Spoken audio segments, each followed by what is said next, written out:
Good morning, members. It is the appointed time. A quorum has been formed. I call to order the meeting.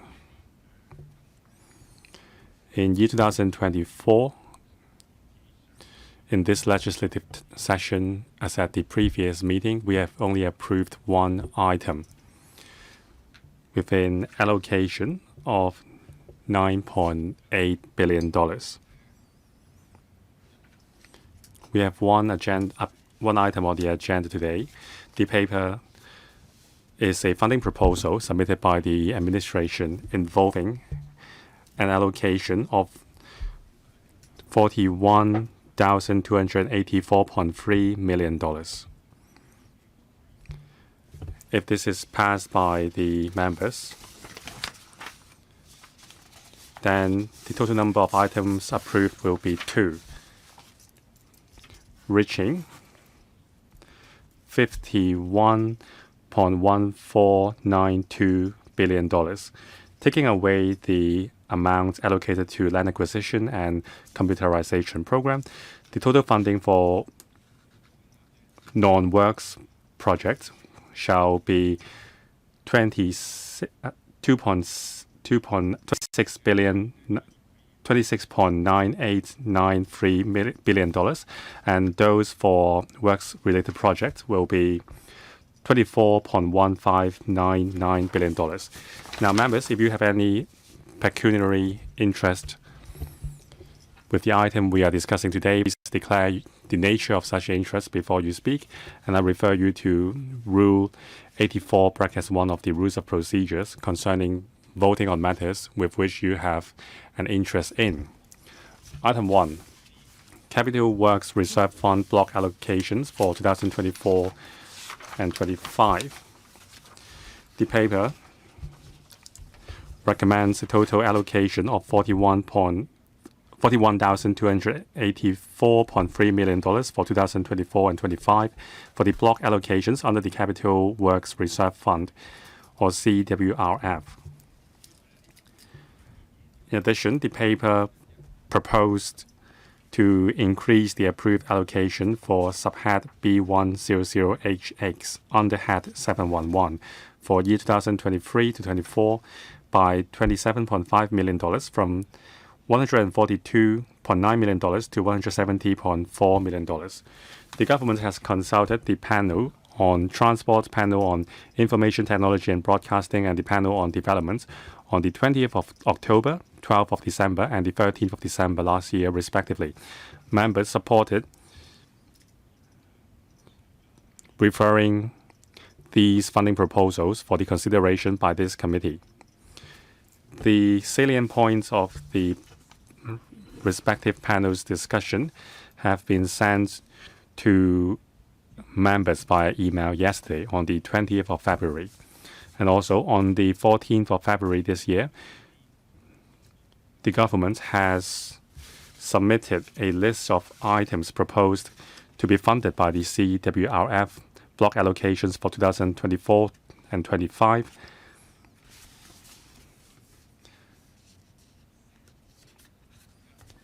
The number of the paper is PWSC 14, 2024-01.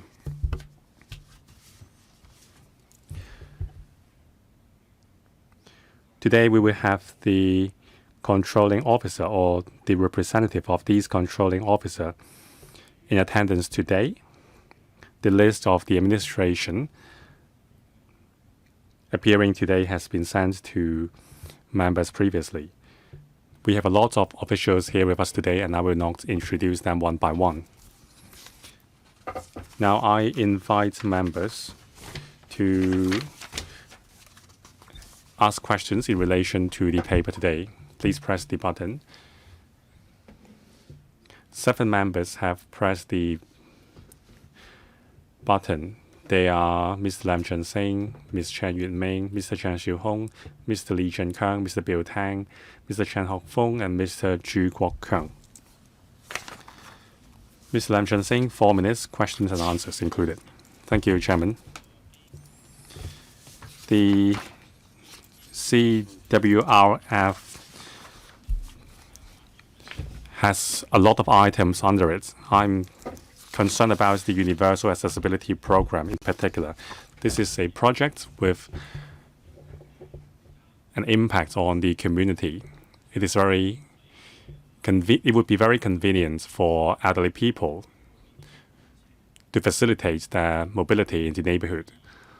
So I am concerned about the oversight on these projects so that these projects can be completed in time for early enjoyment by the public. There are quite a lot of items under the Universal Accessibility Program. We have seen delays a few years ago. Take, for example, Sham Shui Po, Tai Hang East, and Nam San Chun. The projects were supposed to be completed by 2023.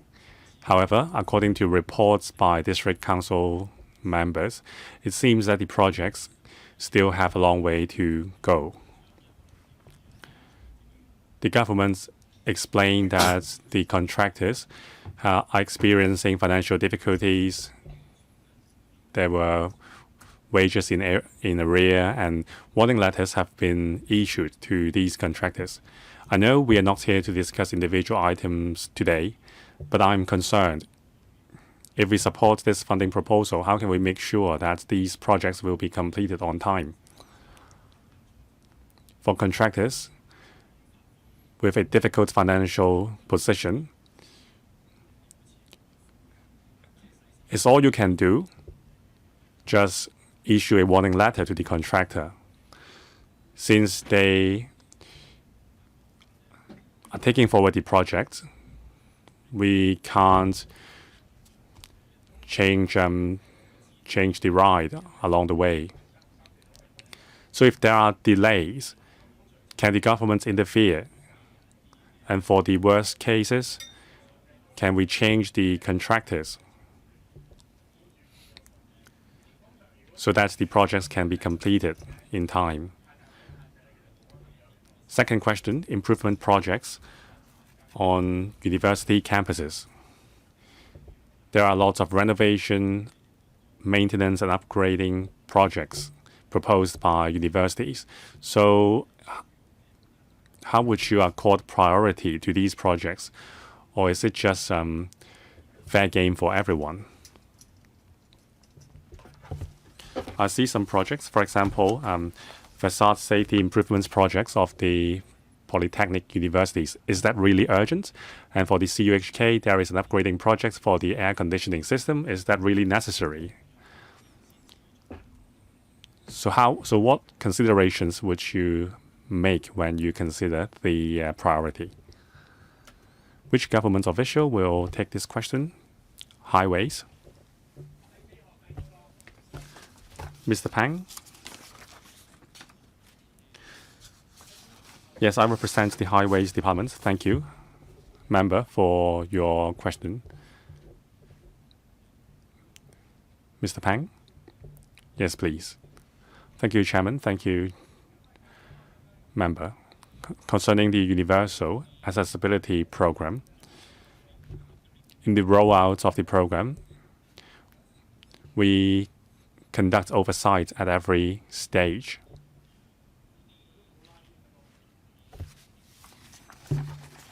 In accordance with the established procedures, before awarding the tender, we would take into a number of considerations and past record in selecting the winner. And before awarding the contract, we would conduct a financial audit to ensure that the contractors are in sound financial position. After the commencement of the works project, in accordance with the manual for contractor, we would conduct oversight. Besides our consultants, our works team would also keep tab on the progress of the work. There would be monthly meetings with the contractors, as well as a discussion on the budget. If problems are identified, we would even increase the frequency of meetings so as to sort out the problems. For problems which warrant our interference, our works departments would step in to work it out with the contractors. Concerning the financial difficulties experienced by individual contractors,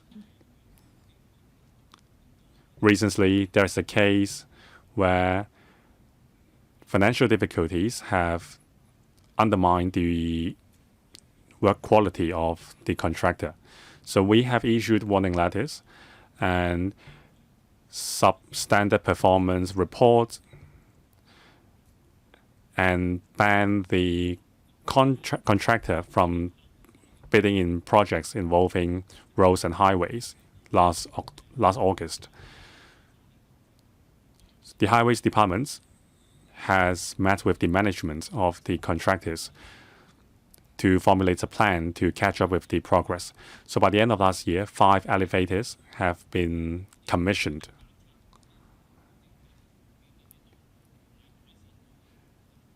However, the performance has not improved overall. And concerning individual projects in Sham Shui Po, we have requested the contractors to complete the projects as soon as possible. However, the performance was still subpar. So having consulted legal advice, last week the Highways Department has withdrawn the remaining parts of the contract, that is the remaining elevators. At the same time, we are making arrangements to withdraw the remaining projects under the same contractor and retender them in March this year. In other words, we are changing the contractors. So after recommencement of the project, we will keep a very close eye on the progress. Concerning the problematic contractor, we would seek recovery of compensation for the delay, as well as the additional costs incurred.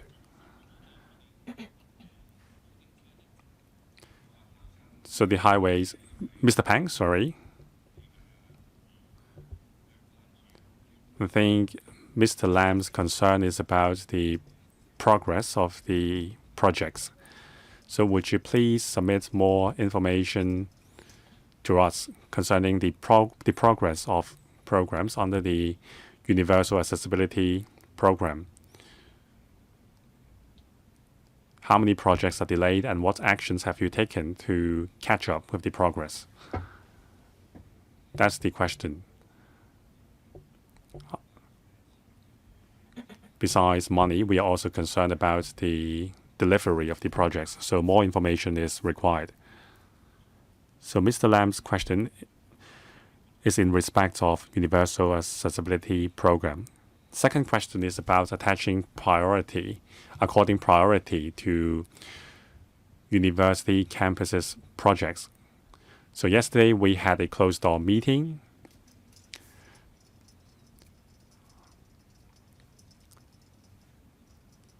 So today we want to know more about these university campus projects. So which official will take the question? Mr. Leung Chi-ho. Thank you, Chairman. Concerning Mr. Lam's inquiry, for UGC campuses projects, we would consider 4 factors. Mr. Lam is right. The facade of the Polytechnic University. We accord priority to projects which would have an impact on the safety. For example, the Li Ka-shing building M block. The facade comprises some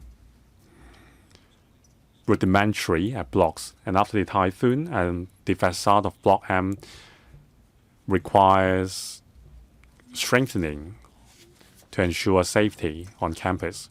There are other projects in relation to slope safety and fire safety, and we accord a priority to these projects as well. For other projects, we would consider whether there is an operational need, for example, upgrading elevators, air conditioning system, E&M facilities, or even toilets. These are also our priority. Concerning the CUHK campus air conditioning system, they serve at the MMW building and another medical faculty building.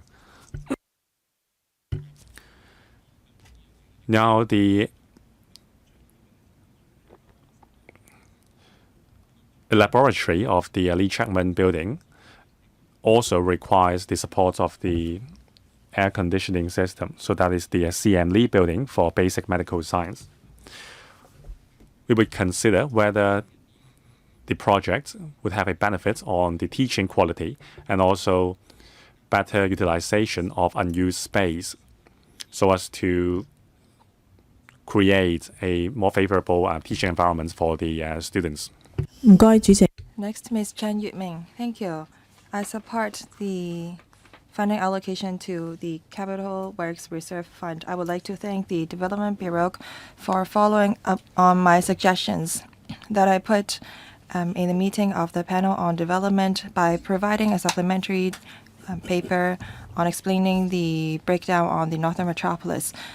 I would like to follow up on 3 things. First, policy address mentions about improving the 5G signal at the boundary control points. I don't see such project being included in the Capital Works Reserve Fund. I hope that the relevant project can be initiated in the next year. Also, on improvement of drainage and sewage in the rural area, I hope that the government can provide a written reply on the progress. I would also like to ask about Head 705 and Subhead 5101DX. That is the Robin Nest Country Park and the revitalization of the Limahan Road and the quarry site. Do you have relevant information at hand? If not, please give me a written reply. Who will take the question?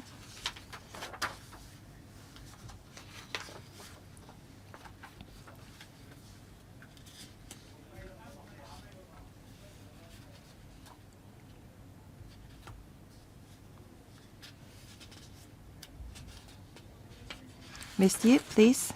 Yes, I am from AFCD. On the Limahan lead mine cave, we are redeveloping the site into a museum. We are consolidating the site and we will be building tourism facilities that does not cover the road.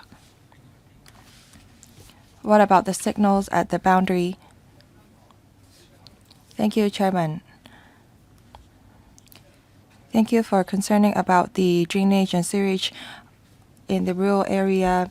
I will provide a written reply. What about the 5G signal at boundary?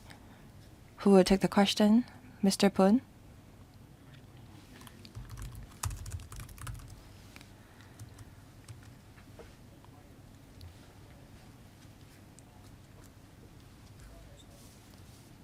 Telecommunications Authority is not here. Who can take the question? About the 5G facilities at the boundary. Ms. Chen asked if you can start the project next year, if not this year.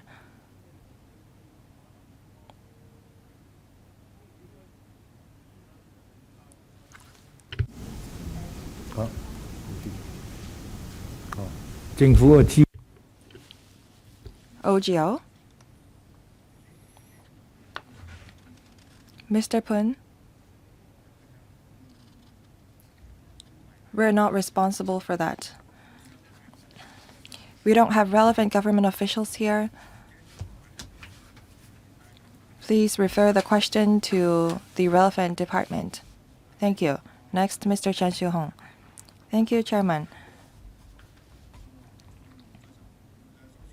Thank you. I would like to thank the Chairman for arranging the closed-door meeting yesterday between the members of the PWSC and the Development Bureau.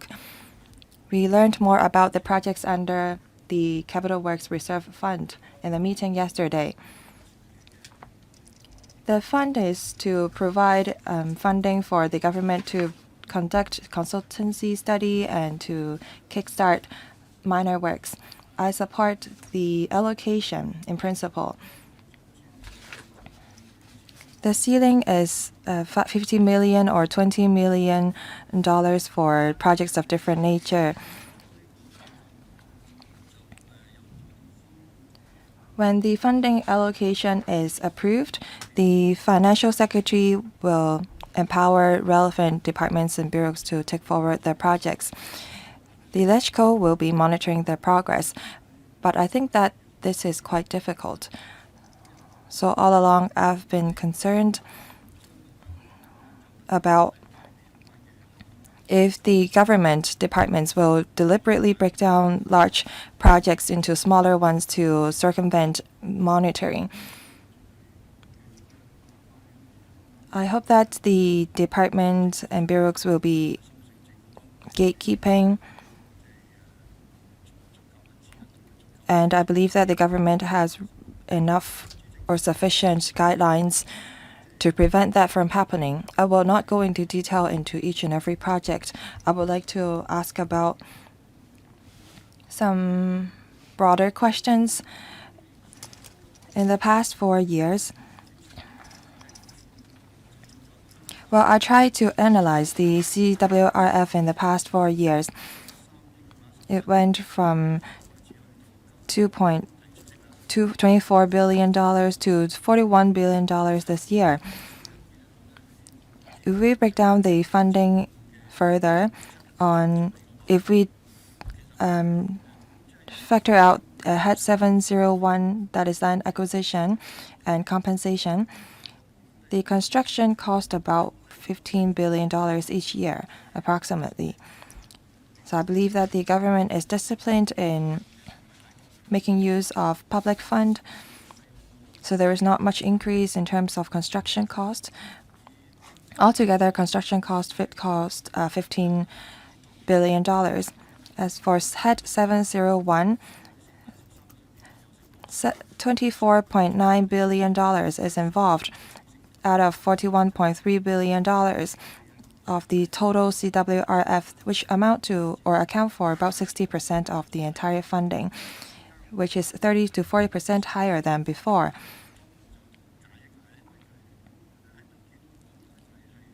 In the paper, the government said that the panel on development scrutinized the CWRF in December. At that time, the funding allocation was $30 billion, now it's $20 billion.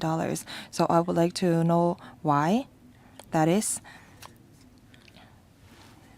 In the paper, detailed project description is listed, and now the acquisition compensation or ex gratia payment is categorized into categories A and B. So I would like to ask about the breakdown of different land acquisition schemes. If the number is sensitive, I understand that. Chairman, I have one further question. In Annex 8D,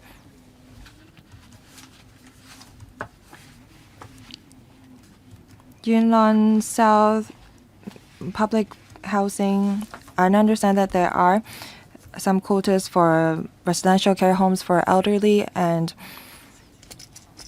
which cost $39 million and $40 million. These are two different projects but cost different amount of money. Why do you break the project down into two? Please excuse me. I've asked too many questions, perhaps.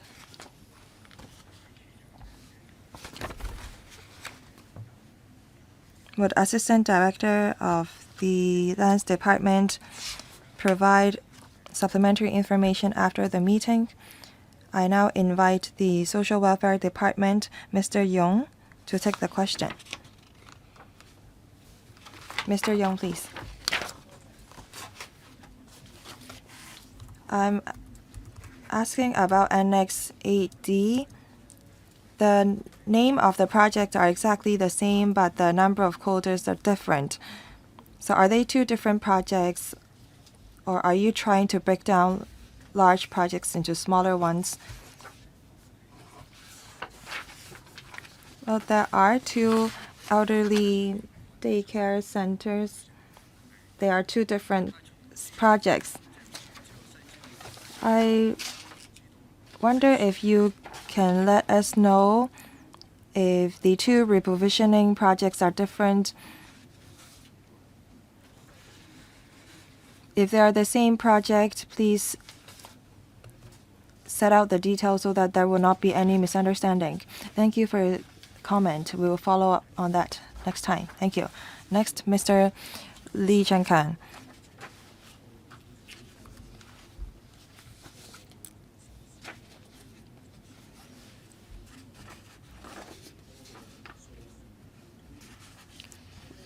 Capital Works Reserve Fund involve some $50 billion, which is quite substantial. So how does the administration monitor the progress or the projects? Do we necessarily have to take forward all of these projects? For Wan Chai, for example, there are 3 government towers that will be relocated. So do we still have to renovate them? I've asked this question before, so I would like to know how we can save on money.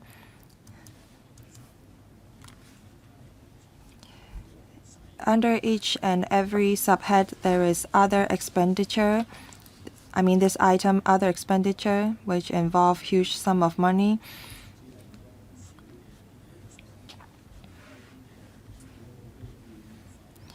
Along with consultancy fees, minor engineering or surveying work, which involve tens of millions of dollars. Do you have to go through tendering for each and every project?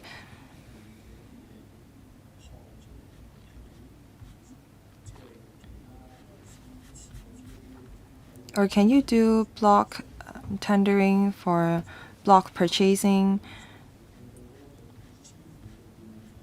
so that we can lower the consultancy fee? Because let me name an example. Annex 3B for sitting out area in West Kowloon and public parking space and open space, some tens of thousands or tens of millions of consultancy fee is involved. We're only to form the site, but so much consultancy fee is involved.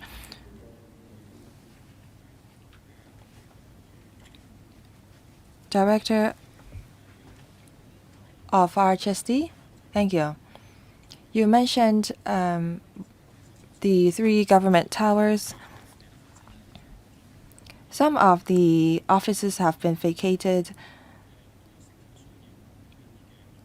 We do need to maintain some of the offices in the government towers. The renovation work involved is very simple. The air conditioning system will be retained and the partition will be kept.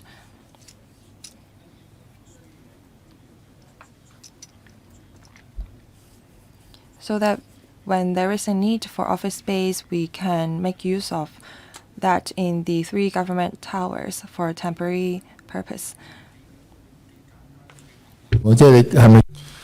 As simple as that may be, they still cost millions of dollars. So maybe you can consider purchasing second-hand office supplies and so on.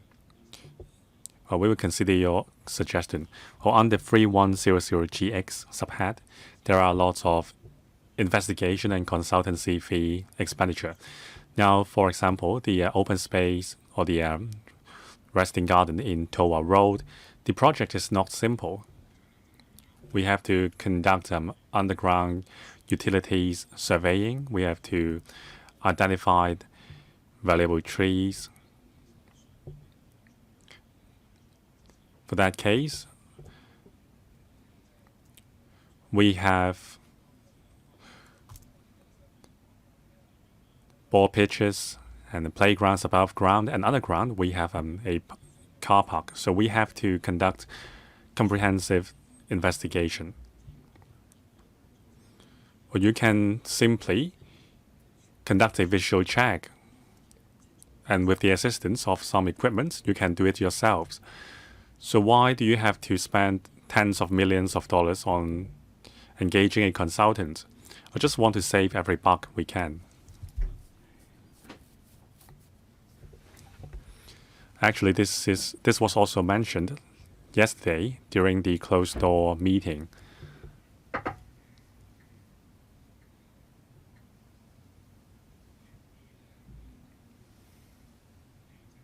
So there is a mechanism to decide whether an investigation project or a consultancy project should be included under a Category D system.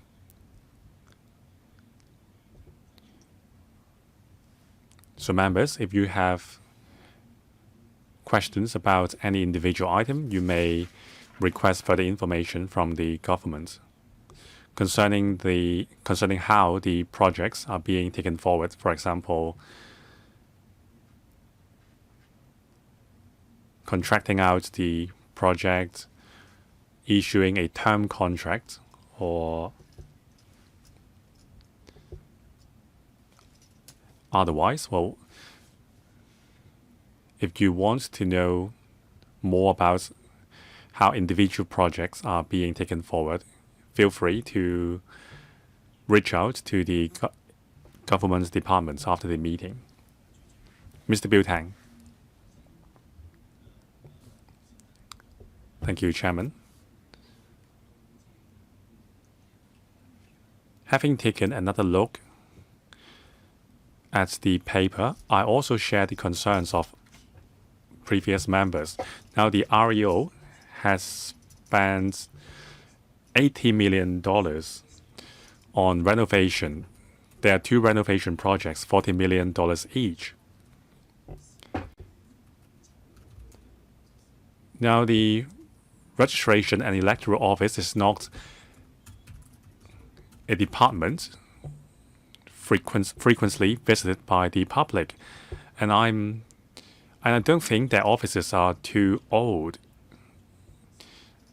At least in my constituency, in Kowloon East, their office is quite modern. And also this project has not been discussed by members at the panel. So why spend $80 million on renovating the office?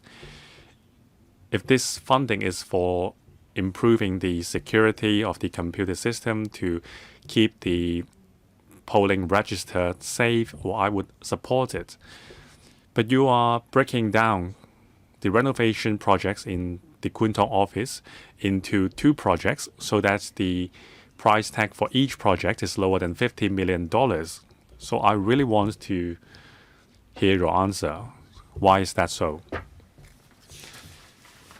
Buildings Department or the Home Affairs Department? Any information for us? The Architectural Services Department is the works department for the projects.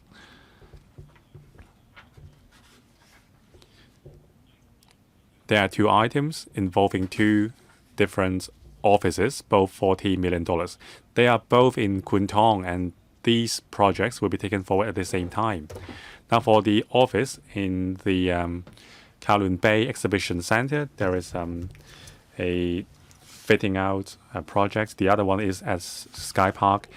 The Sky Park office will be moved to Millennium City. So this is the two offices size are 2,700 square meters and 2,900 square meters respectively. So are the contractors different? It is the same contractor because the projects are in the same neighborhood. So it causes concern why you are not lumping up the two projects together. We think you may be dodging, you may be trying to dodge the threshold of $50 million to trigger oversight. Now, of course, the two premises are at different locations, but why are you breaking down the projects into two projects?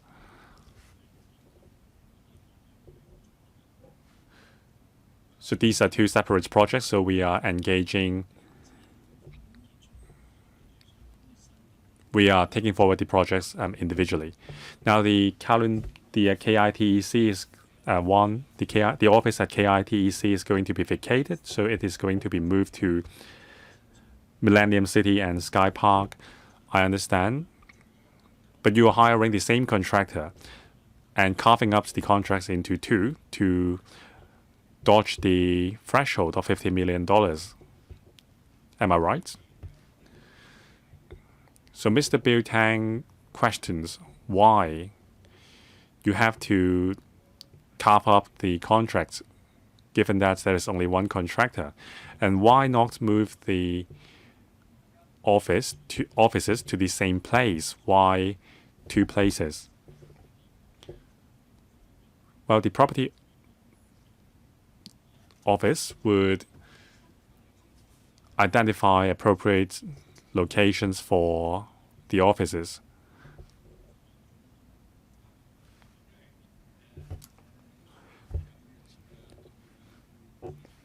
Now the RHSD is the works department, so you are just following the order. So the official said the project is broken down into two because there are two different addresses, so that's your consideration, despite there being only one contractor. So maybe convey our message to the REO and ask for more information.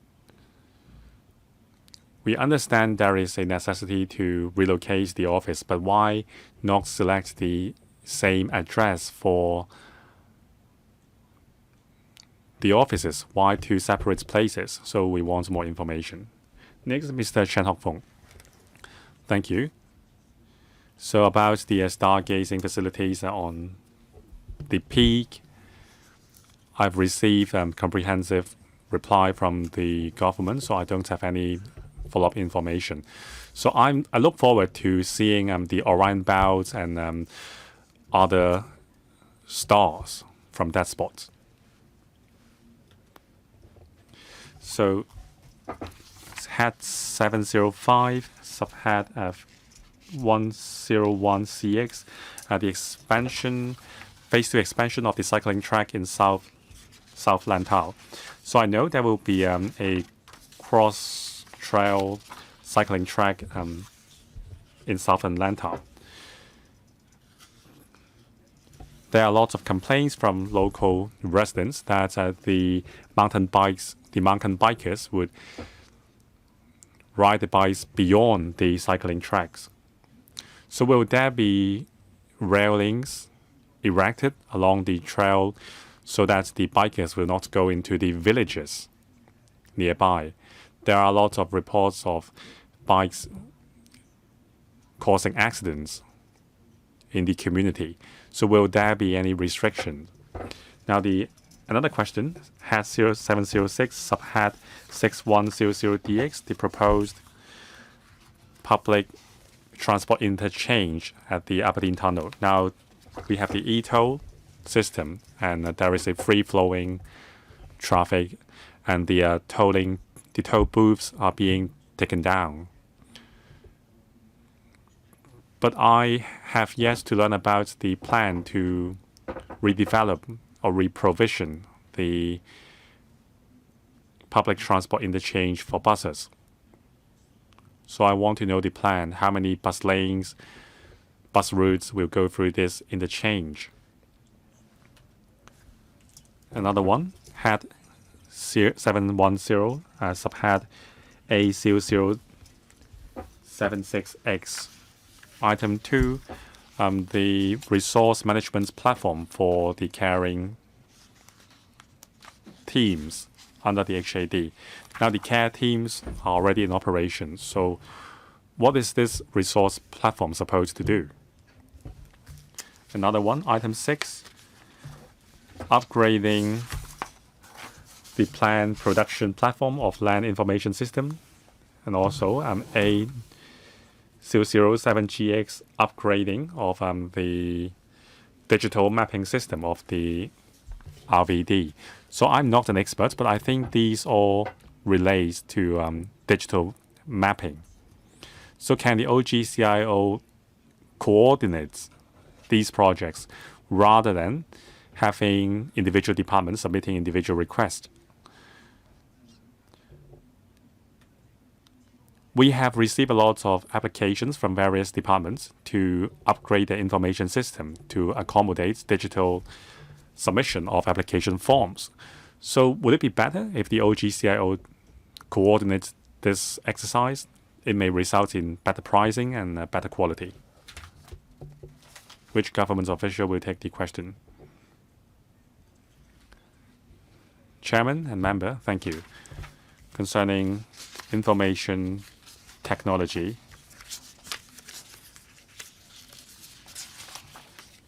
about the upgrading of the digital mapping system, members suggest that the OGCIO coordinates the applications among departments to save time and cost. Now, this request submitted by the department is unique in the sense that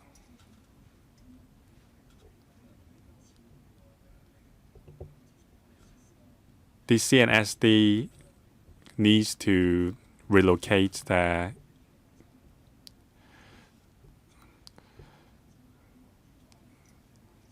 information system, and they have to retire some of their facilities. So if this request is merged with other requests, then it would cause a delay to the existing operation of the CNSD. Various departments submit their requests based on their own needs, so it would be more appropriate for them to submit requests separately. We appreciate the members' suggestion. In the future, we will seek opportunity to consolidate requests made by individual departments concerning the information technology system. Concerning the resource platform for care teams, I would defer to Ms. Ng. Ms. Ng Sin Kwan. Thank you. Concerning the community resources management platform for the care team,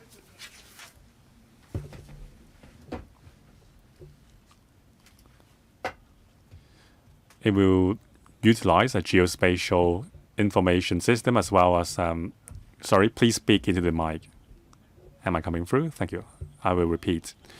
Now, the community resources management platform of the care team will make use of geospatial information, data analysis technology, and so on to assess the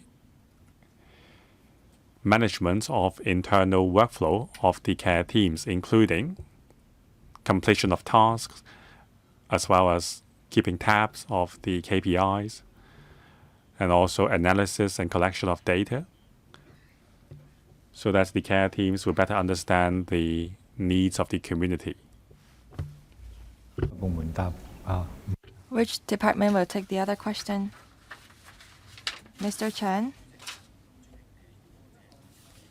Chairman, I would like to thank Mr. Chen for his question about the bus interchange at Aberdeen Tunnel. The Transport Department suggests that after removing the toll booths, a bus interchange will be provided for at where the bus or toll booths were. That will be a minor work. We will build a 70-meter long bus interchange towards Wan Chai and the other one towards Aberdeen with 85 parking spaces. We will also provide for a footbridge across the bus interchange with shelters to protect passengers from rain and sun. Thank you. Who will take the bike question? CEDD, Mr. Fong.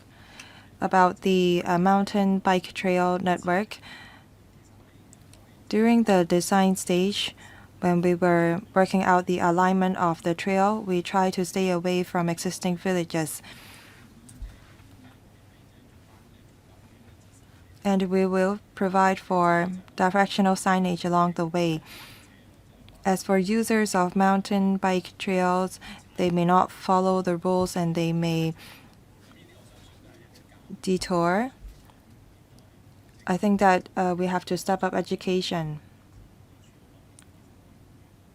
I believe that AFCD has taken note of this comment and they will step up education. Thank you. Next, Mr. Shikwakan. Thank you, Chairman. I have to declare interest. I am a principal of a subsidized primary school. I would like to ask about 3004GX. That is the refurbishment for government buildings. There are fitting out work for 20 school premises. For a project in New Territories, the budget was about $7.4 million, but for the rest of the 10 schools in the same district, the renovation work cost $6.5 million in total. So one government school is allocated resources that is the same as that of 10 schools. For Wang Tai Sin Kwun Tong district, the renovation work of 20 schools involved for $8.49 million. That is about $420,000 per school. But for a government school in Kwun Tong, the renovation work of it involved $2.9 million. Let me show you the picture of the school. The school is very new and tidy. So I would like to ask why the government schools are allocated so much more resources than the rest of the schools. Non-government schools premises are often very dilapidated and there are some matchbox schools with old facilities. Why don't we help these schools instead of making new schools even more beautiful? Thank you. Who can take the question? Mr. Fan?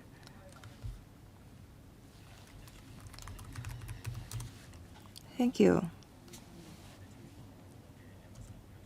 On maintenance, on renovation of the government schools, RHSD is responsible. I will let them take the question. As for subsidized school, we have a mechanism to conduct major repairs.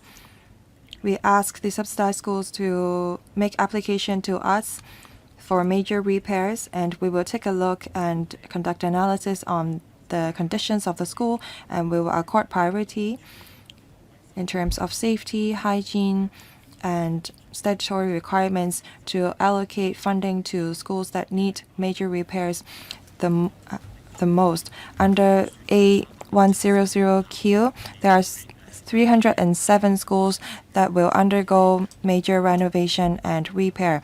Compared to 305 this year, the number is comparable.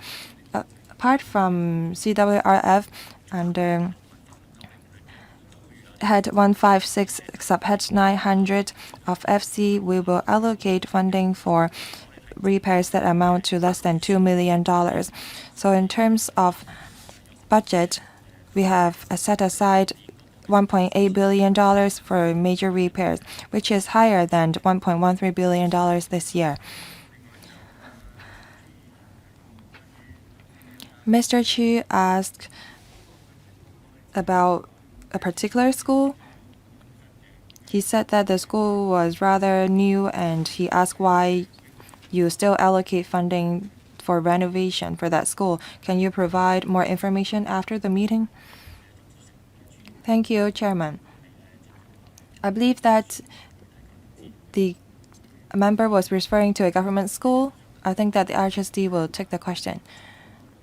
Thank you. I'm not targeting any schools, but I think that there has to be fair allocation of resources among different types of schools. For subsidized schools, the major works or repairs of their premises is often delayed. I hope that the government can provide more resources to them and expedite your approval process. Thank you. Mr. Lee, can you supplement? Are you giving preferential treatment to government schools by allocating more resources to them? Or do you consider other factors before you approve any application of major repairs? Thank you. For regular fitting out, we see if school premises is subject to safety hazards before we approve the repair works. Thank you. Mr. Chi, do you want government to provide more information to you, say on figures or numbers over the past 3 years on the resources allocated to government schools and subsidized schools? Thank you. Yes, I do need that. Next, Ms. Nixie Lam. Thank you, Chairman. I would like to ask A007GX. Other members have asked relevant question under the same subhead on the chat box for handling general job and related inquiries for AOU applicants, Civil Service Bureau, which amount to $3.21 million that cost $1.63 million per year. That is equivalent to hiring 30 customer service officers that has a salary pitched at about $30,000. Do we really need the chatbot to handle job-related inquiries?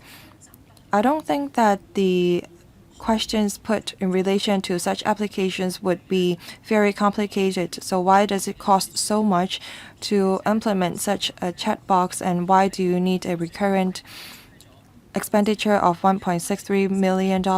How much manpower can be saved by implementing such a chat box?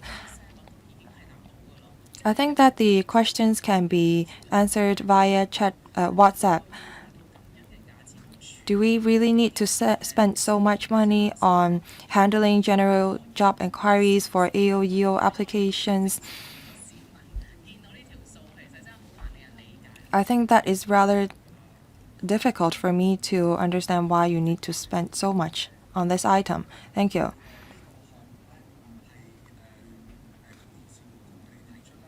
This item was proposed by the Civil Service Bureau.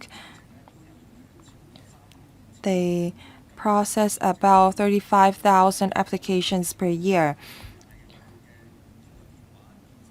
A lot of applicants put in inquiries through fax, phone, and emails, and the CSB has dedicated much manpower to handle such inquiries. That is why they propose to implement a chatbot for handling general job-related inquiries. And through this chatbot, because it operates 24 hours a day, it can enhance the public service provided. I would like to thank the member for her question.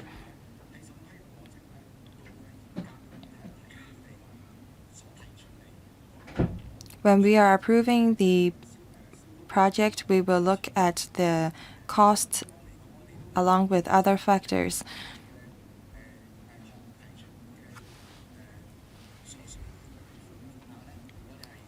We have asked the relevant departments to save on some cost. Well, why don't you just answer the question directly? Is the project estimate reasonable? Is it comparable to the market price? $1.63 million is involved per year. You can hire 46 people to answer these inquiries. You're only taking 30,000 some questions per year. I don't think that the questions put by applicants would be very complicated. So why does it cost so much for you to implement the chatbot? Mr. Bun, can you provide such information after the meeting? Yes. Well, you mentioned that you have asked the department and bureau to save on cost. Can you tell me what cost you asked them to save on, and how much manpower can be saved by having the chatbot? You haven't answered me. I don't have relevant information at hand. Because there are so many projects in this CWRF, it's difficult for them to have all the information at hand now. Please allow them to provide you with supplementary information after the meeting. Thank you. Next, Mr. Lok Chung Hong. Thank you. I would like to ask about Chairman, I concerned about 6100TX Two Moon Bypass investigation and preliminary design. The project estimate is close to the ceiling, which is $49.58 million. And we have to spend $10.96 million this year. I have received a complaint, and I have visited the site myself. That is about the ventilation building. The residents living nearby have grievances regarding the location of the ventilation building. Of course, we want the Two Moon bypass to be completed as soon as possible, but I think that we have to do consultation in due course. Two Moon residents have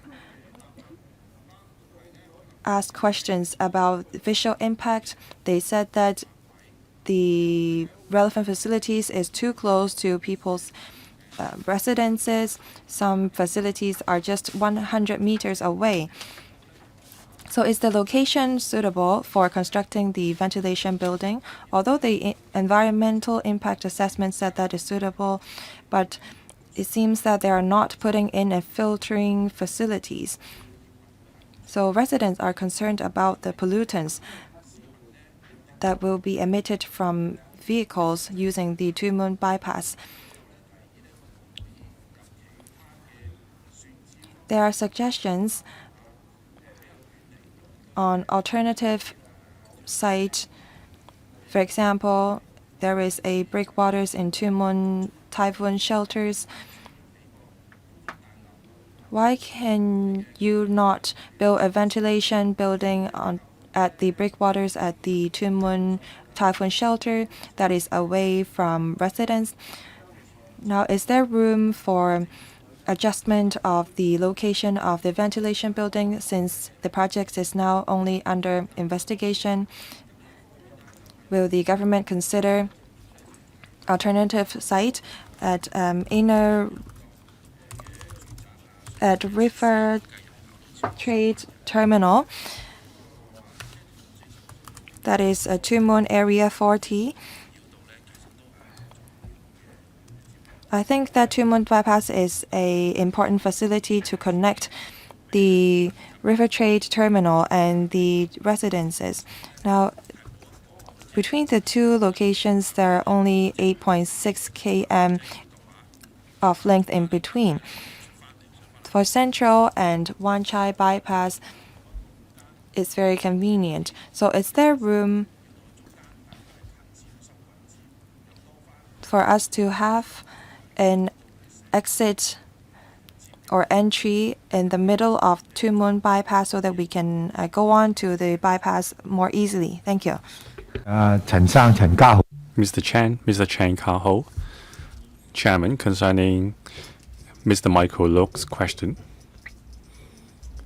We are at the stage of site investigation and preliminary design stage for the Two Moon Bypass. We will conduct detailed design in due course. We are going through the statutory procedures. Now it is linked with other highways. Now with a bypass, it will become an artery for improving the traffic near the Two Moon Town Center. Now we appreciate, Mr. Chairman, we understand the function of the Two Moon Bypass. We support the idea. But there are requests from the local residents for you to reconsider the positioning of the central ventilation building. So are you saying that you will stick to this plan no matter what, or are you still open to adjust your plan?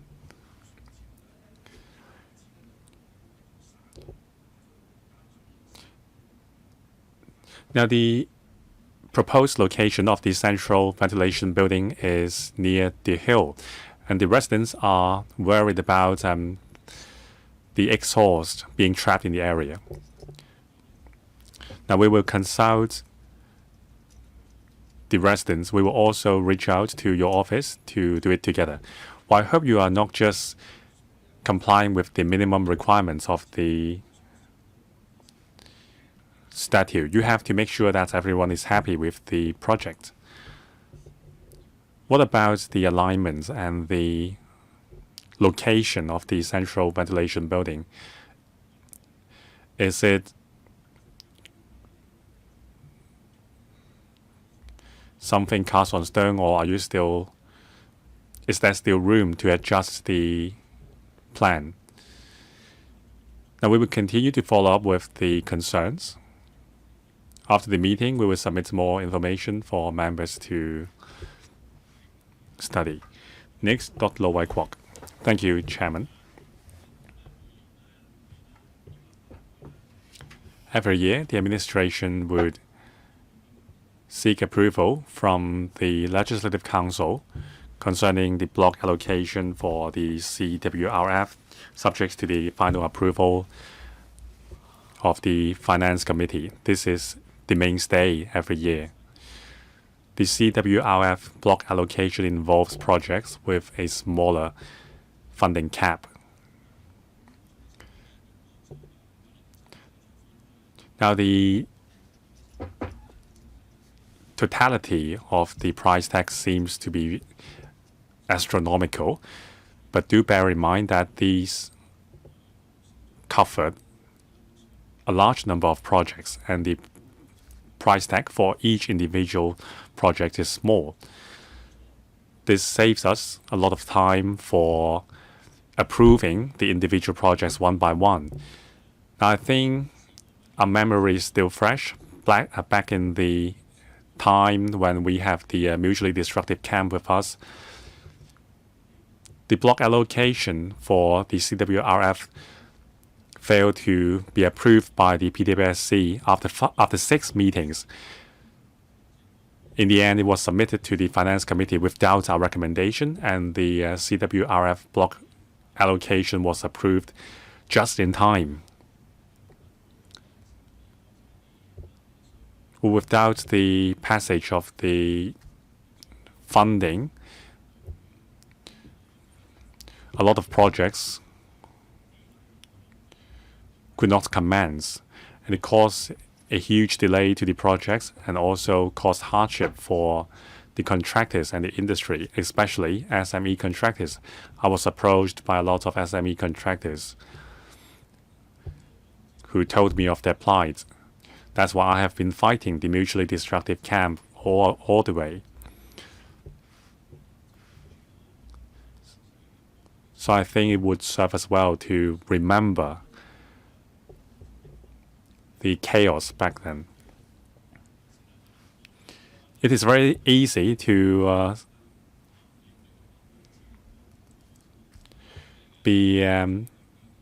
nitpick on individual projects. You can always come up with a question to ask, and then it would take you a lot of time to answer the question. So it would be very easy to filibuster the projects. So today, all the questions we ask are about how we can improve the quality of the projects and manage the projects better. So I'm quite surprised when I received the paper. In the past, the price tag was $50 million or so. This time, it is just $40 billion. And if you look at the breakdown, you have taken away the land. If you take away the expenditure for land acquisition, the price tag for works-related projects would be the same. Now, excluding the computerization projects and the land acquisition expenditure, the price tag for works project is some $14.3 billion. So it's at a similar level with the $13.8 billion last year. So that assured me a bit. So why so much is being spent on land acquisition? The total amount is $24.9 billion. I believe this is in relation to land acquisition cost involved in the Northern Metropolis project. It entails a lot of administrative work. To resume land, you need to pay the ex gratia compensation. And before you can spend that money, you have to go through a lot of administrative process. So I have a question. Why $24.9 billion this year? Last year, it was just $9.9 billion. So was that amount spent already? Ms. Leung? Chairman? We are asking for more funding this year because there are a lot of new projects which will commence this year. For example, Kutong North, Yuen Long South, and Hong Shui Kiu. These are mega-scale developments requiring land resumption.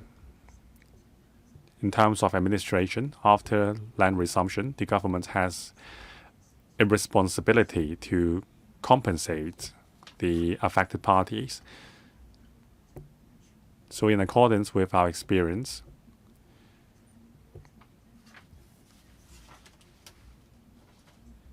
not the entirety of the funding would be spent on land resumption after resumption. So there would be different percentages depending on the timing of land resumption. So last year, it was $9.95 billion. So was that amount spent in its entirety? That is the reserve fund. As far as I know, there is still money left in that reserve. Another question. Has 702 development of the airports and ports, no funding has been requested for this item because the development is being taken forward by the AA and the Port Authority. So the government does have a presence in the ports and airports.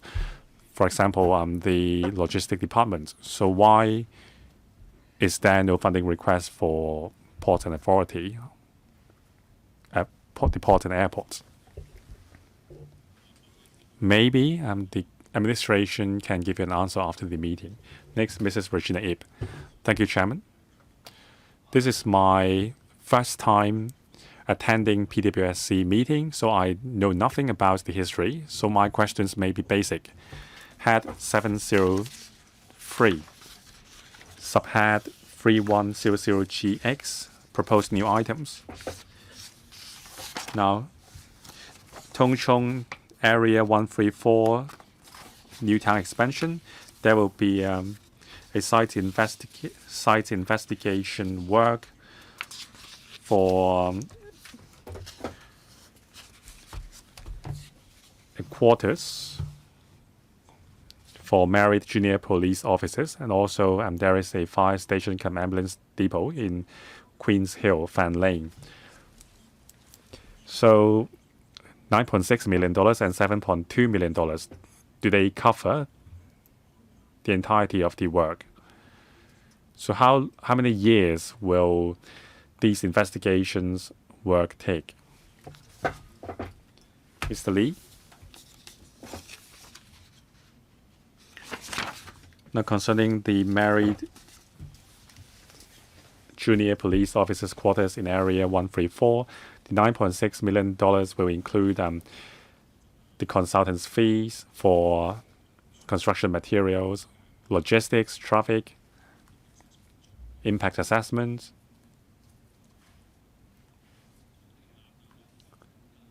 and underground utilities surveying. There is also the EIA. So this price tag would cover all these studies.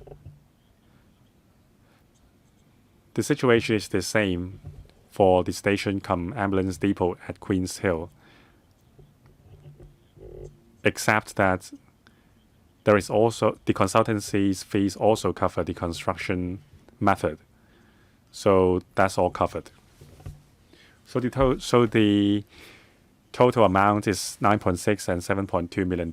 So in 2024 and 25, you will only spend $0.84 million and $0.72 million respectively. So how long will the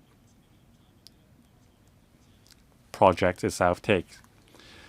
So it takes 6 to 9 months to complete the investigation and also for the compilation of the consultancy report, and then we will prepare the tender invitation and so on. So why don't you tell us the targeted completion timetable? How long will it take to complete the investigation and surveying? The junior police officers really need the married quarters, so it would be best to complete the project sooner. So this will be completed in Q4 2024 for the married quarters. Now for the station cum ambulance, Q3 this year. There is another project which has been going on for many years. Head 705, subhead 5101CX, page 28. The expansion of the remaining phases of the expansion project for mountain cycling tracks in South Lantau. It will cost $30 million. Now, it has been in development for many phases. There have been dozens of them already. So does the $33 million price tag cover the entire expansion project, and when will it be completed? Thank you.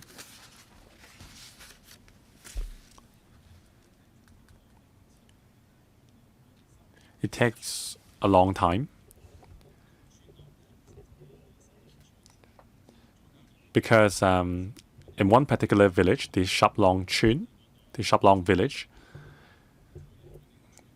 the residents have strong opposition because the proposed alignment of the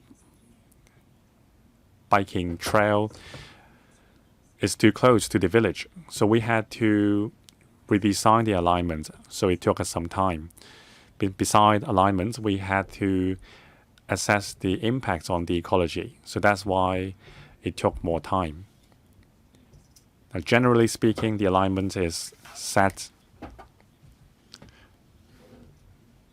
2 months ago. We have commenced the construction project.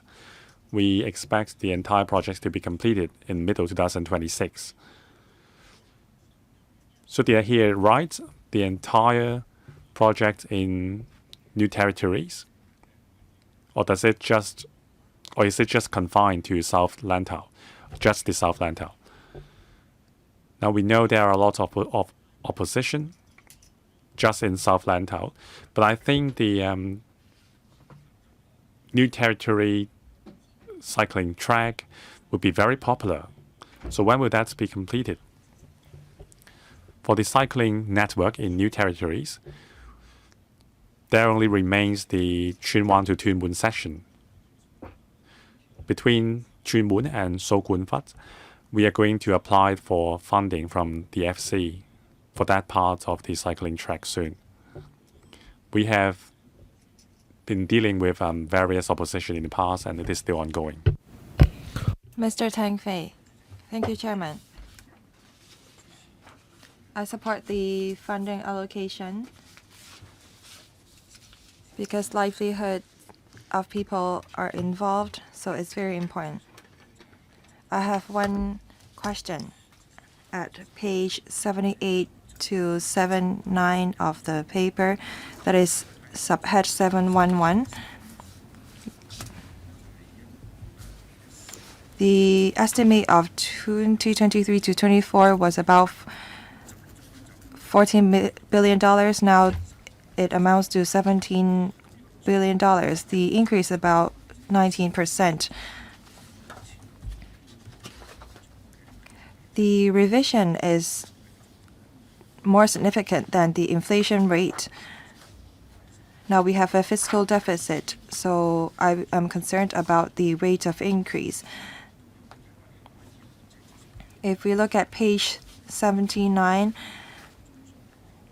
on the rate of increase for each of the project, say for the Sam Shui Po redevelopment, public housing development, and the demolition of former Pectin Catholic Primary School, the original estimate was about $6.82 million. Now it's $15.63 million. The rate of increase is rather significant, which is 2 times, which is higher than the overall rate of increase at 19%. There is increment in all of the other projects. I will not name all of them. Well, so I have 2 questions. Why is there such a high rate of increase? And why does it cost so much to demolish a school? We're not talking about building a new school. Why is there such a significant rise in the costs involved? Thank you.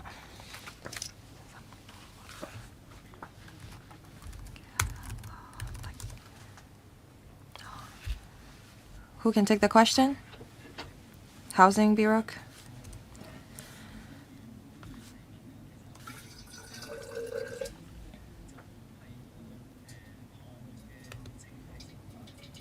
This is not the increase in terms of cost, but a change in cash flow. The cash flow in 2023 to 24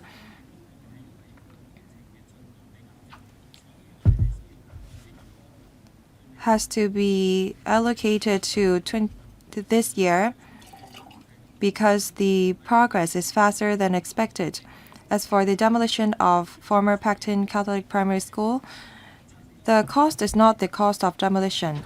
For the cost of demolition, you can refer to page 79.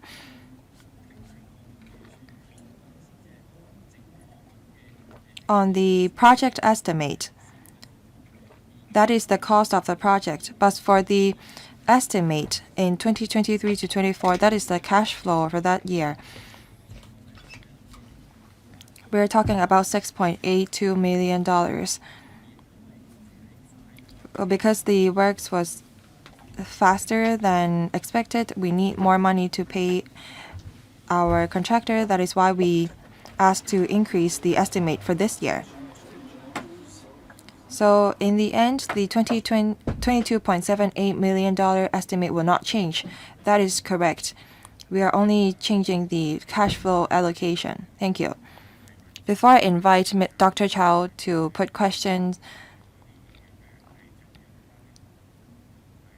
may I remind members that if you need to put questions, please press the button as soon as possible. After the government has replied to Dr. Chow's question, I will draw the line. Please note that, because we have been discussing this item for 75 minutes already.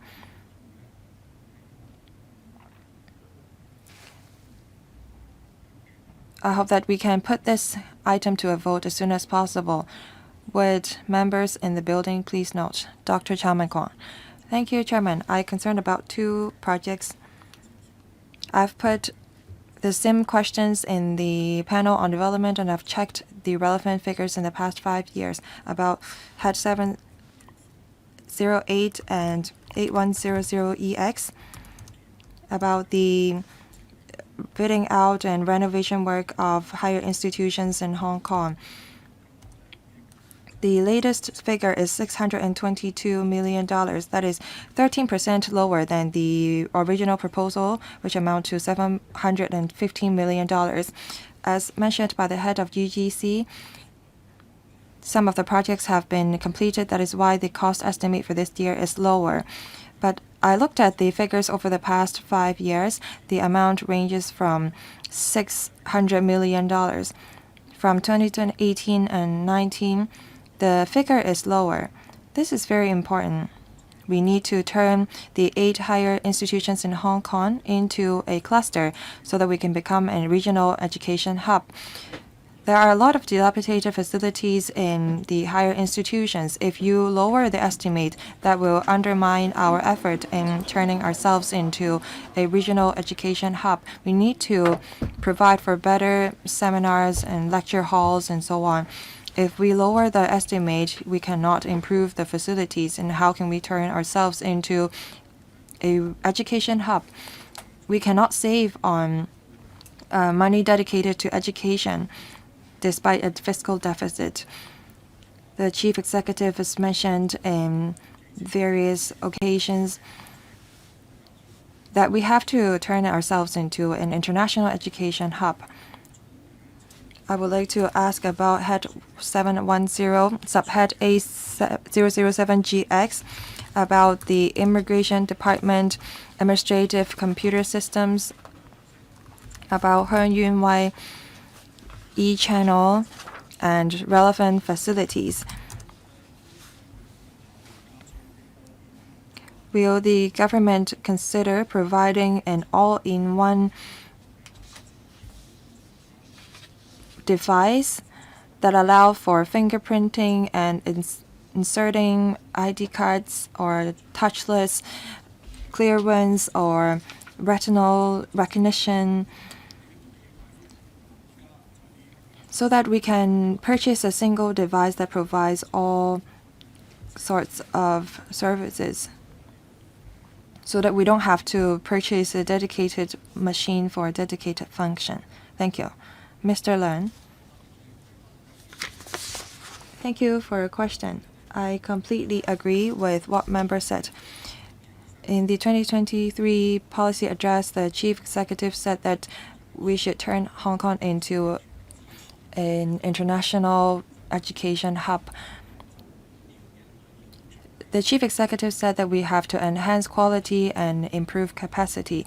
We need space in the higher institutions to accommodate different students.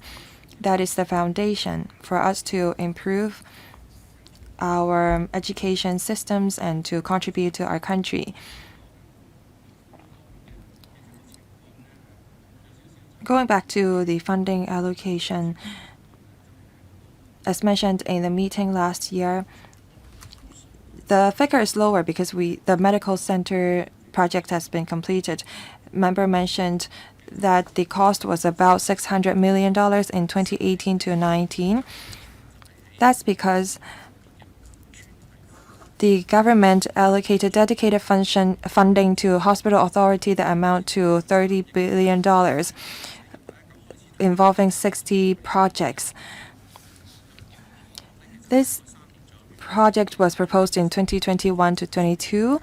That is why in 2024 to 25, the projects would have been completed. If we divide $300 million by 60 projects each year, we need $80 million. So why is the cost lower or estimates lower this year for education? For regular facilities improvement and enhancement, for example, fitting out of classrooms, we have another dedicated funding to do that. And the numbers have been stable over the years. Thank you. I have a follow-up question. You said that you attach importance to education, but you have to act on it. I think that the UGC needs resources to improve our facilities. I went to Macau yesterday to look at the development of their universities.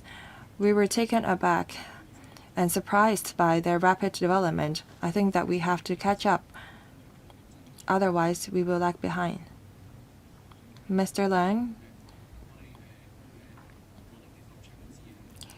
we share the same stance. We will try to fight for more resources so that our 8 higher institutions can improve. Thank you. Mr. Pun or Ms. Ng? Ms. Ng will take the question. Thank you. About the provision of additional e-channels and peripherals for Hengyun Wide Boundary Point or Boundary Control Point and Express Rail Link West Kowloon Control Point.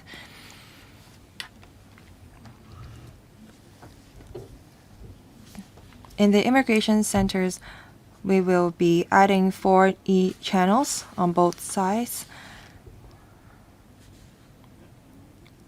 We will be adding 19 e-channels at the express rail link, that is 8 plus 19. Sorry, I cannot hear you. Please speak into the microphone.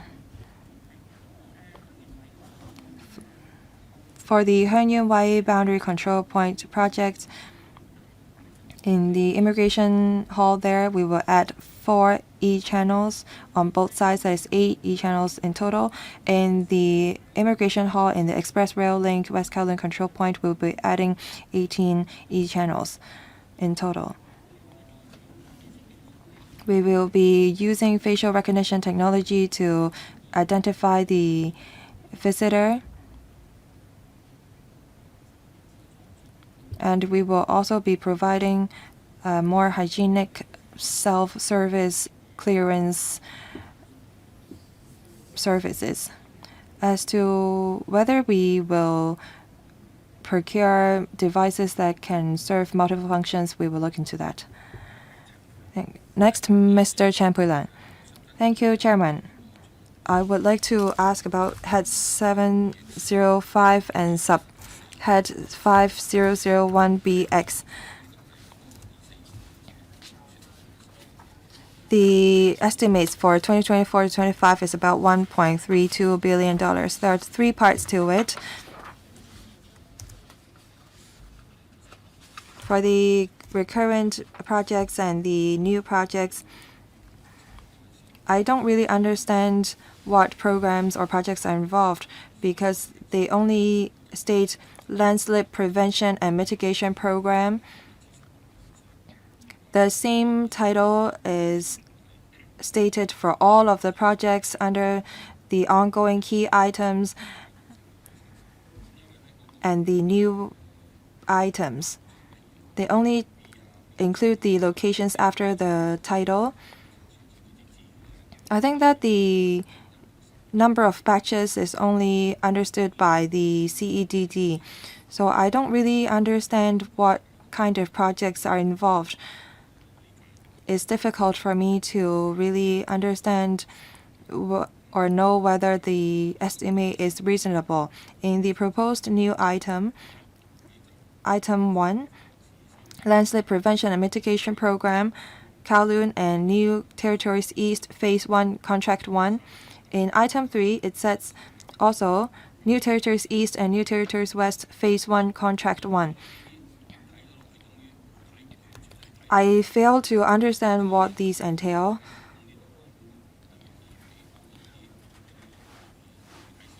Can the administration provide more details on the project so that we know what you're doing? Please explain. Thank you. Director. Thank you, Mr. Chan, for your question. By way of background,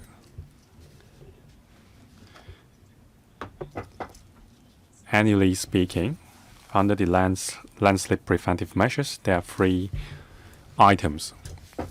First, we would enhance the artificial slope under the government's purview. There are some 150 of them. there is another 100 private slopes which we will conduct safety assessments through screening. And every year, we will conduct risk mitigation measures for 30 natural slopes. So these natural slopes are located all over the territory. I've heard Mr. Chan's suggestion.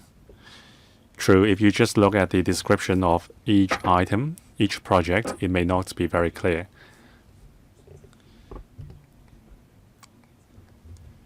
So besides the mere description in the project, we will try to provide more information to members. Actually, the contents of each project is accessible through our website, but we are willing to submit additional information to members. Mr. Chan, I've also visited your website.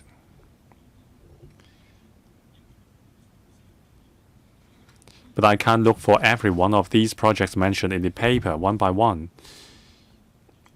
I think it would suffice if you tell me what you are trying to do under each project. Vegetation strengthening or slope strengthening, that will suffice. Mr. Rockchen. Thank you. Head 701 and 711. Page 5, item 6, resumption of land. Last year, it was some $341 million, or $36 million. Now it has been adjusted downwards to some $26 billion this year. Now the paper says the government has adjusted the land resumption timetable for works projects without affecting the 10-year housing and land delivery timetable to streamline the cash flow. I understand that from a financial point of view, but land resumption is more than a financial thing. There are other scenarios to cater for. Now, the downward adjustment is quite significant from 30-something billion dollars to 20-something billion dollars, and in quite a short time frame as well. And your objective is to achieve a more evenly distributed financial commitments over the years. So what is the basis for that? So what do you mean by achieving even distribution of cash flow in the long run? How many years are we talking about? Another question, 711, and also head 701.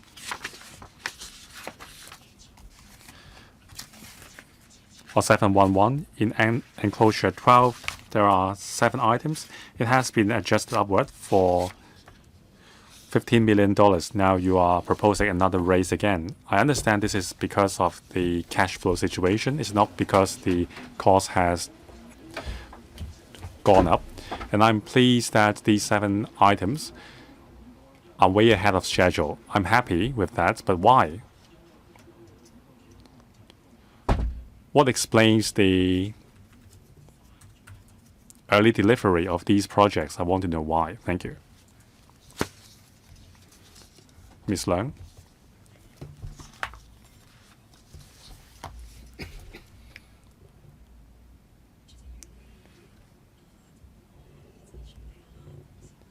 Chairman, if I may tackle the first question. Mr. Andrew Lam mentioned head 701 when we approached the panel on development last year. The head cost $34.2 billion. This time we have scaled down the cost to $24.9 billion. The basis for that is we have considered the government's financial position. In the next 2 or 3 years, that would be the peak of our land resumption exercise. A lot of new development areas in the northern metropolis are going to commence construction next year. And considering our financial position, we will try to defer our land resumption exercise so that our cash flow would be lengthened from 2 to 3 years in the past to a longer period, so that we can alleviate the financial pressure on the public coffer. I would like to reassure members, however, despite the more evenly distributed cash flow over a longer period of time, we also attach importance to the impacts on projects and their progress. As the member rightly pointed out, it is more than a financial matter. We have to stick to our original timetable and not affect the delivery and supply of land and housing units for the next 10 years. So despite the deferral of our land resumption projects, we will first commence projects on government's land first, so that despite a deferral in land resumption of private land, it will not affect the work progress. And we will not slow down in terms of the preparatory work for land resumption. There is a lot of reaching out exercise as well as discussion to be conducted with the parties affected. So we will do all these to mitigate the impact on our project's delivery timetable. Housing Department. Concerning the member's question, early delivery of projects, why is that? Now, it is because of fewer constraints at the construction sites than expected, and some contractors have deployed more resources and machineries to take forward the works, so that the completion timetable has been pushed forward. Now, concerning the additional cash flow request of $27.5 million, that's exactly because of the ahead of schedule projects. And also we have a reserve of $15 million to absorb the additional cash flow demand before asking for another $27.5 million. Chairman, if I may, there are 7 projects with the same conditions. For example, more resources and machineries deployed to the construction sites. Well, I'm not trying to nitpick. I think in terms of individual projects, the upward adjustment of budget is quite significant. It means that the original timetable you gave us was very conservative. So if this is the case, if the timetable is much shorter than expected, maybe you should reflect this upfront in the future. Yes, I agree. The department should give us a more realistic timetable. Of course, you want to err on the safe side, but it may give the perception that the timetable for our public works projects are too long. Many members have taken issue on this, so you should be realistic in giving us a compressed timetable. Mr. Duncan Chiu. Thank you, Chairman. Generally speaking, I support the funding proposal. Many projects are related to people's livelihood. Now, concerning sports facilities, had 703. Now at Happy Valley, we have the artificial turf football pitch. There is also a 11-a-side football pitch at Lok Fu. They are all artificial turf football pitches. I have visited many of these football pitches myself, and I have witnessed the poor quality of the turf. So what would you consider in according priority to these football pitches? Number of patronage, or would you decide to take forward a refurbishment work upon complaint? And have you reached out to the relevant national sports associations? For example, at the Taipo, the renovation of the squash room in the Taipo Sports Center, I declare interest. I am the chairman of the Squash Association of China. So before deciding on these projects, have you consulted the relevant NSAs? They are very familiar with the usage and the conditions of various sports facilities. So before deciding on renovation and upgrading projects, have you consulted them? Second, in my opinion, in the past we were only refurbishing the sports facilities. If you ask the NSAs, they may tell you they want an upgrade. Say, for example, installation of an electronic scoreboard. They wanted more than a refurbishment. And there are many matches being organized, and the organizer have to bring along their own electronic digital scoreboard for the matches. So maybe you have to consult the NSAs to see what the sector really needs. Now, for example, the squash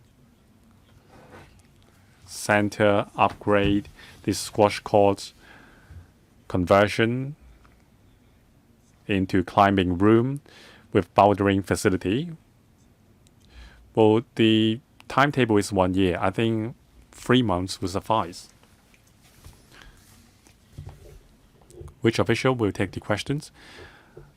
Now about the football pitches.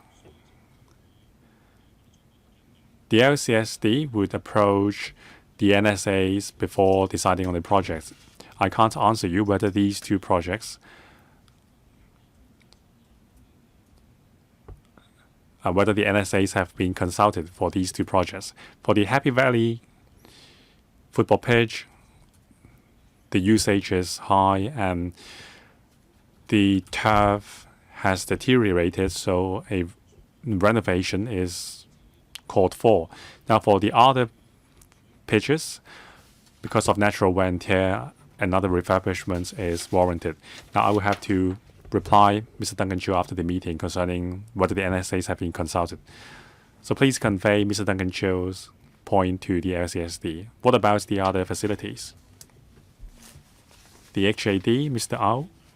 Thank you. Concerning the squash court conversion in Taipo, the conversion into a climbing room with bouldering facilities, the project is expected to commence in Q3 2024 and completed in Q1 2025. For this project, we have consulted the relevant NSA. But the question is about the speed of the project. It's too long.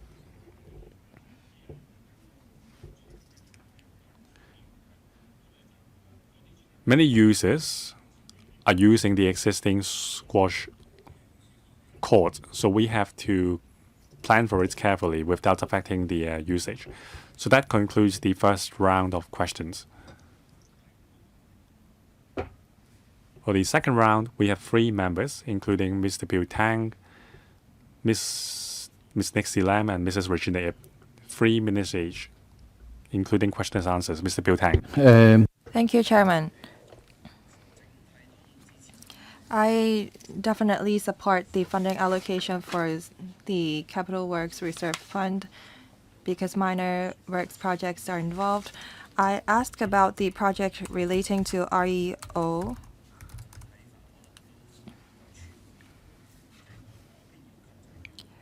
My request is this.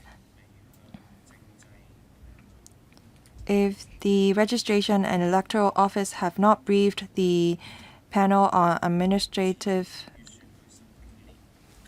judicial, and legal services, they should go to them, or they should go to the panel on constitutional affairs.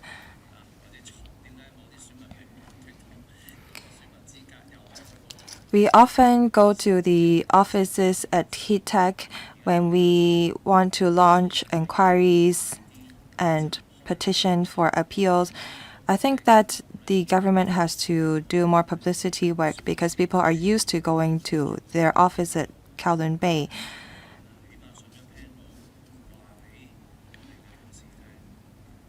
I think that the RO should go to the panel on constitutional affairs and brief them. There are some items with asterisk. I know that under CEDD there is a study on supply of concrete. Some $32 million are involved. This is only a feasibility study. You're not building a factory. Why does it cost so much? Thank you. In Hong Kong, there are 20 concrete factories in Hong Kong, locating in different districts in Hong Kong. There are two factors of consideration. We are developing the Northern Metropolis. We need to use a substantial amount of concrete. There are some existing concrete batching plants that need to be relocated because of the development of the Northern Metropolis. So we may have to adjust the strategy of supply and use of concrete in Hong Kong.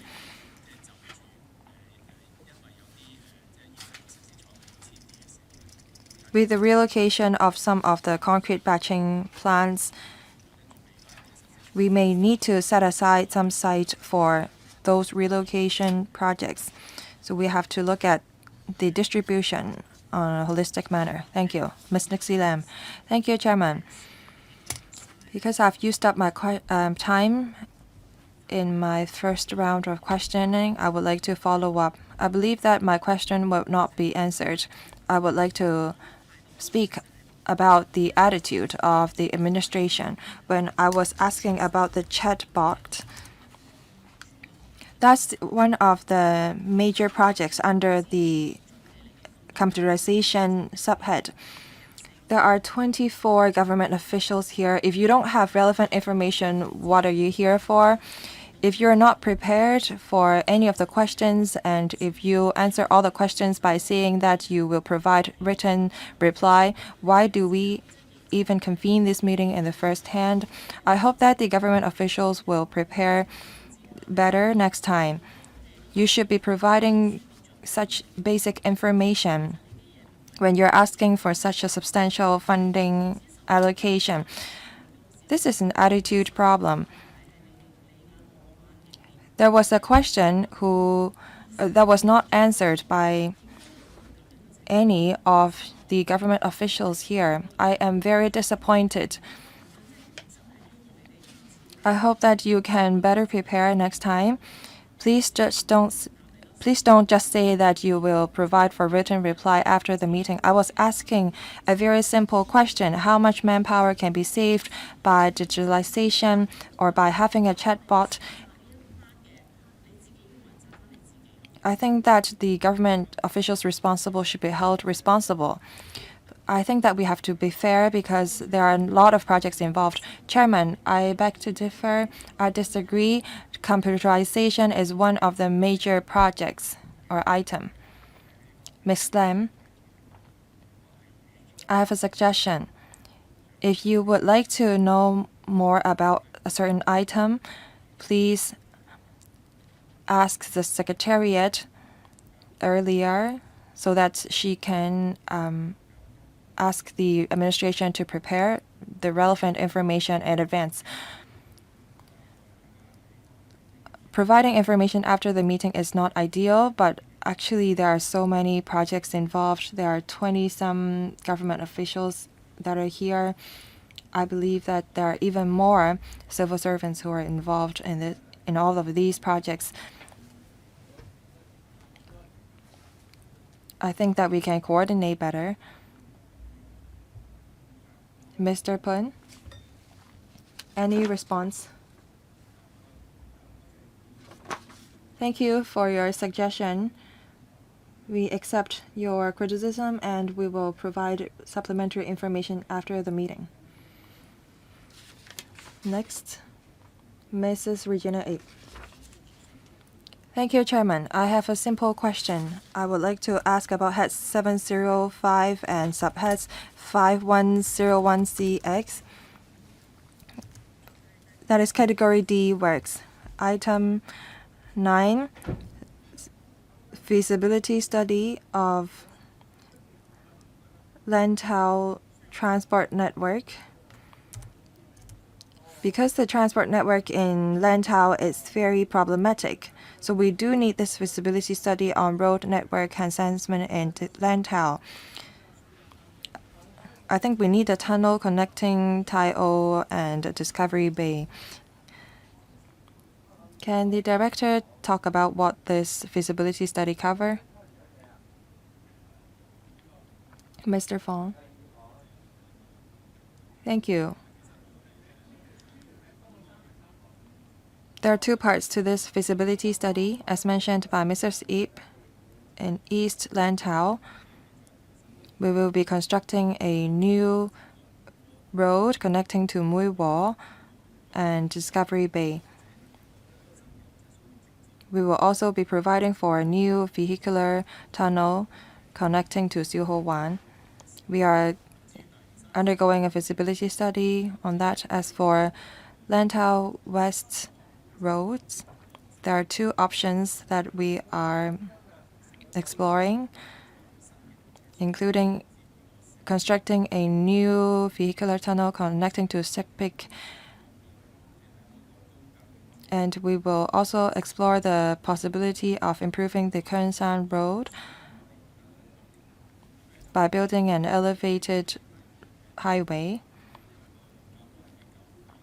The feasibility study started in first quarter last year. And we are exploring different options and conducting an analysis on them. Hopefully, by the middle of next year, we can complete the feasibility study. Lantau residents want the government to improve their roads. For Keunsan Road and Lantau South roads, they are very problematic. I hope that the feasibility study can be completed as soon as possible. I hope there will not be any slippage. Thank you. I think that the government note your views.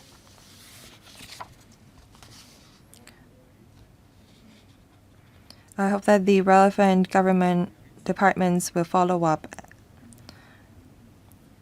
And I hope that you can provide the relevant information as soon as possible. That concludes the Q&A. I now put this item to a vote. Will those in favor of PWSC 2023-24-030 put up their hands?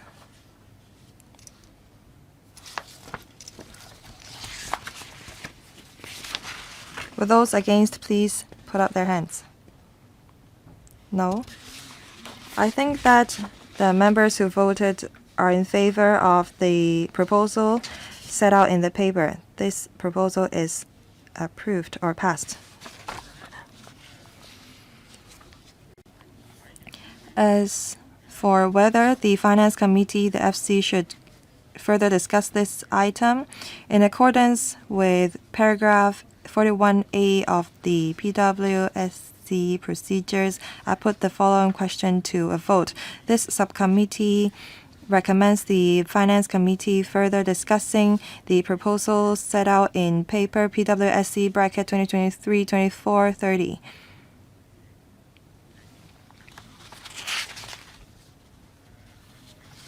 I would like to remind members that if this question is passed, it means that this subcommittee recommends the Finance Committee further discussing this paper. If the question is negative, it means that the subcommittee does not recommend the Finance Committee further discussing this paper. Would those in favor of the question please put up their hands?